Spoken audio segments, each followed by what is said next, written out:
Bapak saya mau ngambil, tiba-tiba kakinya terprosok ke sebuah lubang.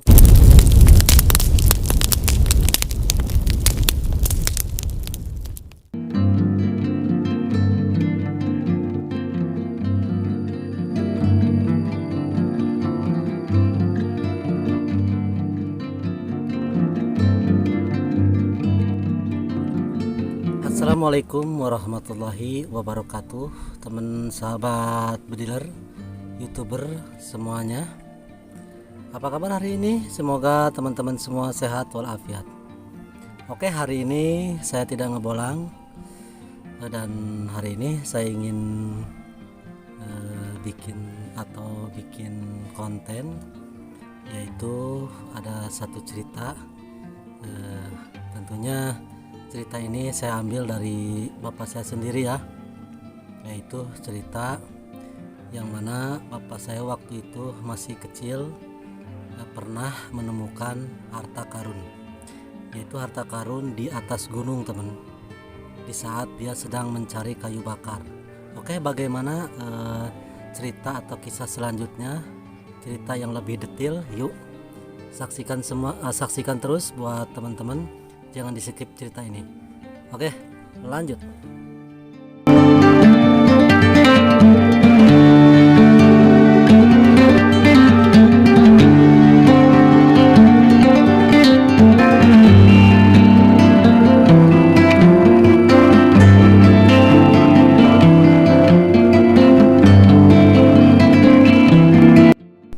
Oke teman, awal kisah, bapak saya waktu itu masih berumur sekitar 8 tahun atau 7 tahun ya. Di zaman dulu itu teman, jadi bagaimana ya, setiap masyarakat itu untuk memasak itu pasti membutuhkan kayu bakar, tidak seperti sekarang ya, banyak gas LPG ya. Jadi ceritanya begini, ayah saya berangkat dengan 2 orang, dengan tetangganya yang udah tua lah, orang tua ya gitu. Jadi mereka bermaksud mencari kayu bakar di gunung, naik ya, ke puncak gunung ya. Setelah mereka naik ke puncak gunung, di tengah gunung tersebut atau di puncak gunung itu teman, ada sebuah batu. Cuman di batu itu sebesar rumah, cuman mungkin rumahnya itu kalau sekarang ya sebesar pondok lah, atau itu batunya sangat besar teman, jadi menghalangi jalan. Tapi bisa melewati jalan itu, batunya katanya di bawahnya ada terowongan gitu, jadi bisa lewat terowongan ke situ. Jadi dia itu menghalangi jalan tapi bisa masuk terowongan, ada terowongan di bawahnya batu itu. Oke, di saat bapak saya sedang mencari kayu bakar, biasanya teman, masyarakat itu sudah tidak aneh ya di batu itu, lihat batu besar itu. Cuman pada biasanya masyarakat itu mencari kayu jauh dari situ ya, dari batu, karena batu itu katakanlah tempat lewat masyarakat ya untuk ke gunung mencari kayu. Cuman bapak saya waktu itu mencari kayu di situ, bilang katanya kita nggak usah jauh-jauh ke dalam lah, kita cari kayu di sini aja katanya. Setelah itu mereka lepas mencari kayu. Selang beberapa jam gitu mereka sudah mendapatkan kayu bakar, dan sebenarnya mereka hendak pulang teman ya, turun. Oke, lanjut. Jadi setelah itu bapak saya hendak pulang ya, berdua sama tetangganya itu. Tetangganya bilang, yuk kita pulang aja, sudah mendapatkan kayu banyak katanya. Si bapak saya bilang dia melihat di sebelah kanan itu ya, melihat ada satu pohon rene teman. Bahasa Indonesianya saya kurang tahu ya, rene itu dulunya memang terkenal ya, itu seperti buat lalap teman, bahkan katanya sih buat bisa obat, buat obat juga ya. Tapi di zaman dulu itu masyarakat senang banget kalau dapat daun rene itu ya.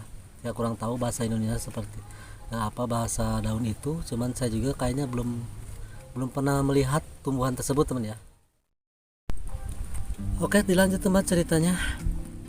Setelah itu bapak saya melihat daun rene satu pohon, sebenarnya dianya kalau tidak salah, saya kurang tahu ya apakah menjalar seperti akar atau pohon satu, katanya sih pohon satu tumbuh di situ, cuman di bawah pohon rene itu teman, rerumputan itu nggak tumbuh sekitar situ ya. Akhirnya bapak saya itu hendak mengambil pohon rene itu. Pohon rene itu katanya sudah berbunga teman ya. Setelah bapak saya mau ngambil, tiba-tiba kakinya terprosok ke sebuah lubang teman. Jadi istilahnya tadinya nggak ada lubang ya, cuman pas keinjak itu ternyata di situ lubang teman. Kira-kira dalamnya sedengkul lah teman, katanya sih sedengkul ya. Oke, dilanjut ceritanya. Dan bapak saya itu menginjak sesuatu teman. Setelah diinjak ternyata ada satu barang ya. Pas diinjak itu ada barang padat seperti besi ya. Akhirnya bapak saya coba untuk melihat atau mengambil barang tersebut. Ternyata itu teman, ada uang teman. Uang itu katanya bentuknya itu bulatnya segini teman. Nah cuman di tengah-tengahnya itu ada lubang segi 4 persegi gitu ya, maksudnya lubangnya nggak bulat. Akhirnya bapak saya mengambil dan mengorek-korek terus, ternyata dilihat itu bentuk uangnya itu. Tapi kata bapak saya katanya sih tulisannya tulisan Cina, cuman saya masih mungkin salah lihat ya, masih kecil pas saya, mungkin tulisan zaman dulu kali ya, atau bahasa Sunda, cuman bahasa apa ya, tulisan apa ya zaman dulu itu, Sekerta apa ya, nggak ngerti ya bahasanya itu kan ada ya, Sunda dulu, bahasa Jawa dulu kan ada ya, mungkin. Akhirnya diambil itu uang, sudah hijau teman, bentuknya hijau kayak kena lumut, pas digini kuning teman, pas digosok itu kuning. Oke, lanjut cerita. Setelah itu ternyata kalau tidak salah itu bahannya dari tembaga teman, dari tembaga katanya. Bapak saya masih ingat baunya, bau tembaga teman. Akhirnya bapak saya pas terus mencari lagi, ternyata ada kalung teman. Kalungnya itu corak apa bentuknya atau tipenya itu seperti rantai ya, rantai-rantai gitu. Ternyata kalung teman. Akhirnya karena bapak saya itu masih kecil dulu ya, nggak tahu emas apa bukan, cuman dia langsung mengambil, karena dia ambil karena inget dia punya adik perempuan ya, kalau nggak salah bibi saya ya. Akhirnya dia nggak tahu masalah emas apa, akhirnya diambil itu, dibawa. Dan uangnya itu uang ya masih banyak teman, kalau nggak salah perkiraan itu satu cerangka lah, apa ya bahasa kita, bakul kali ya, satu bakul sih ada itu katanya uang zaman dulu. Diambil sedikit, kira-kira beberapa butir ya, dibawa pulang. Dan akhirnya bapak saya menutup lagi itu si lubang, karena dicari lagi nggak ada emasnya, tapi belum menyeluruh teman, cuman ya isinya itu uang semua, berat teman katanya, besar sebesar gini kalau tidak salah. Tulisannya tulisan Cina, tapi saya kira bukan sih, tapi nggak tahu ya. Setelah itu bapak saya pulang dan membawa kalung itu di saku ya. Sesampai di rumah, akhirnya bapak saya cerita ke kakek saya.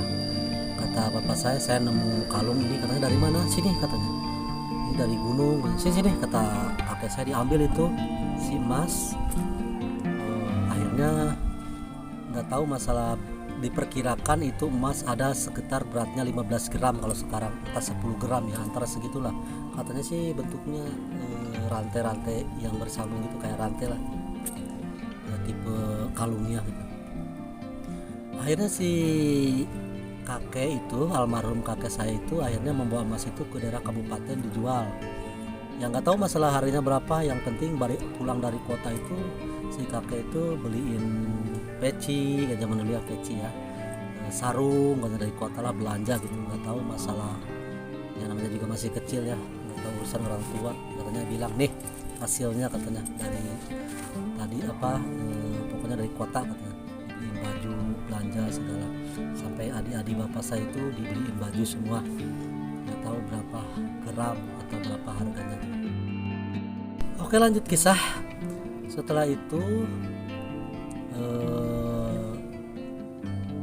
si kakek itu nanya lagi ke si kakek saya itu, kamu katanya itu apa, ini uang, katanya uang gini, coba lihat katanya. Wah, ini uang apa, kata kakek saya. Kalau begitu coba kamu tanyakan ada seseorang di sini atau kakek-kakek yang umurnya udah ratusan tahun, kira-kira ngalamin gak uang ini, kata. Si bapak saya akhirnya pergi itu ke kakek-kakek di situ, sesepuh di situ, umurnya udah 100 tahun. Waktu itu ibu bapak saya masih umur sekitar 7 atau 8 tahun ya. Akhirnya didatangin tuh kakek tersebut, katanya, Pak atau Kek, ini ngalamin gak, katanya, di zaman uang ini. Oh, katanya saya nggak ngalamin.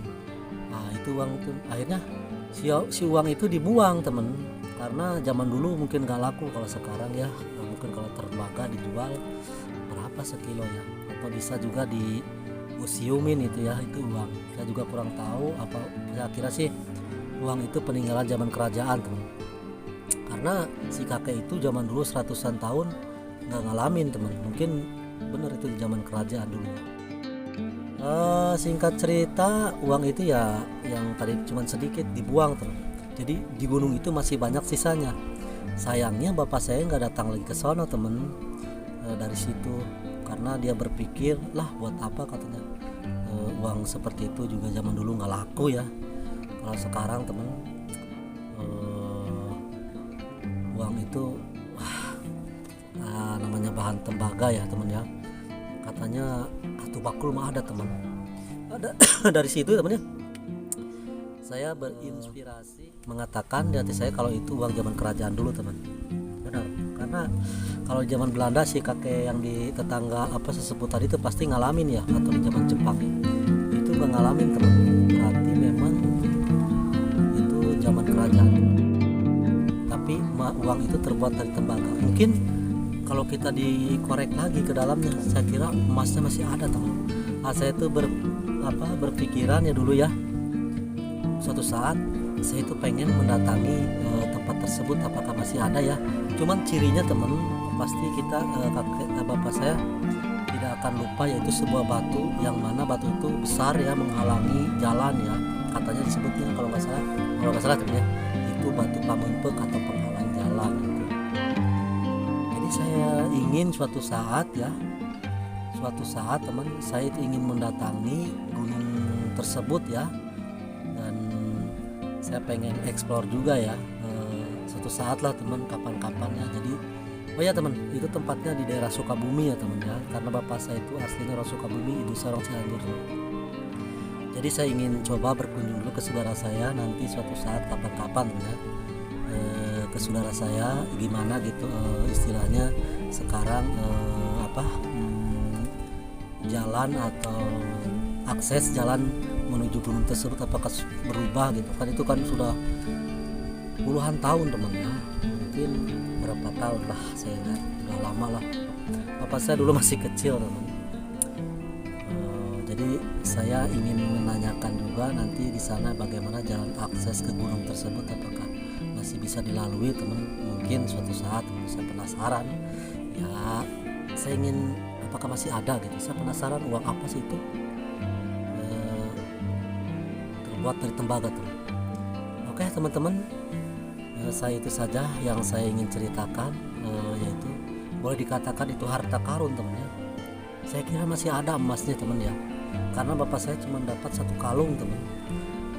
Sayangnya bapak saya nggak datang lagi ke situ, teman, karena dicari lagi, katanya bapak saya itu cuma dapat 1 itu doang, teman. Tapi nggak tahu kalau ke dalamnya ya, dikorek-korek, teman. Dan bapak saya di sini itu uang melulu, uang yang itu, teman ya. Zaman dulu ya nggak tahu laku nggak laku zaman dulu. Kalau sekarang dari bahan tembaganya itu sendiri. Saya penasaran, teman, mungkin suatu saat akan ke sana.